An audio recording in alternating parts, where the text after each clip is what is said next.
Let's read the question. The question says, in following diagram, boxes may contain a resistor or battery or any other element.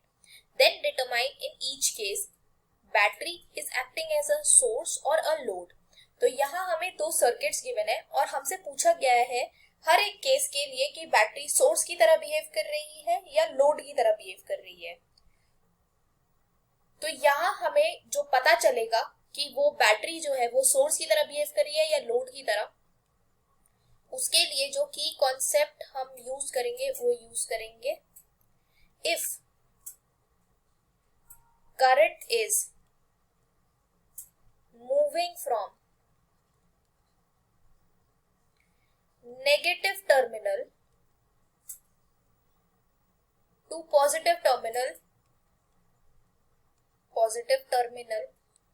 of the battery,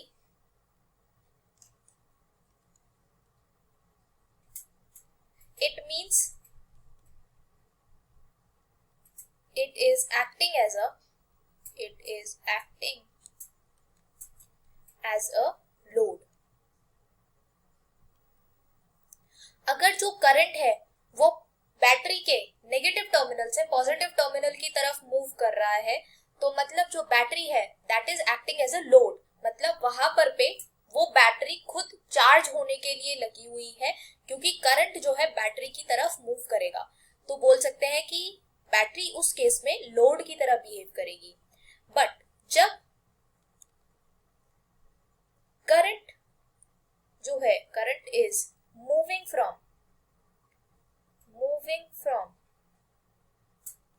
positive terminal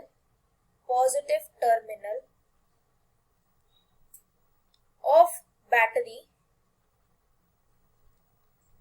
to negative terminal of the battery,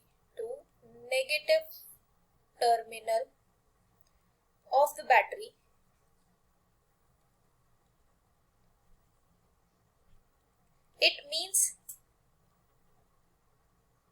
it is acting as a source.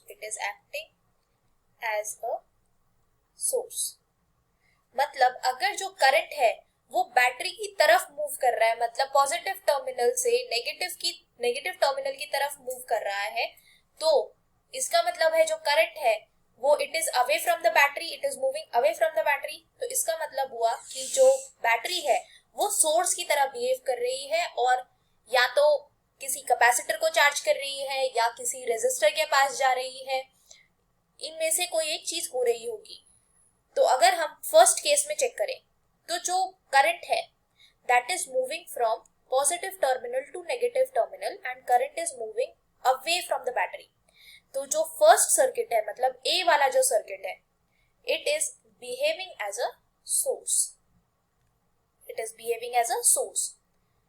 B वाले अगर circuit में हम check करें तो जो current है that is moving from negative terminal to the positive terminal, या बोल सकते हैं कि the current is moving towards the battery, तो it is behaving as a load। तो A हमारा सोर्स है और B में जो बैटरी है वो है load. I hope you understood this well. Thank you so much. All the best.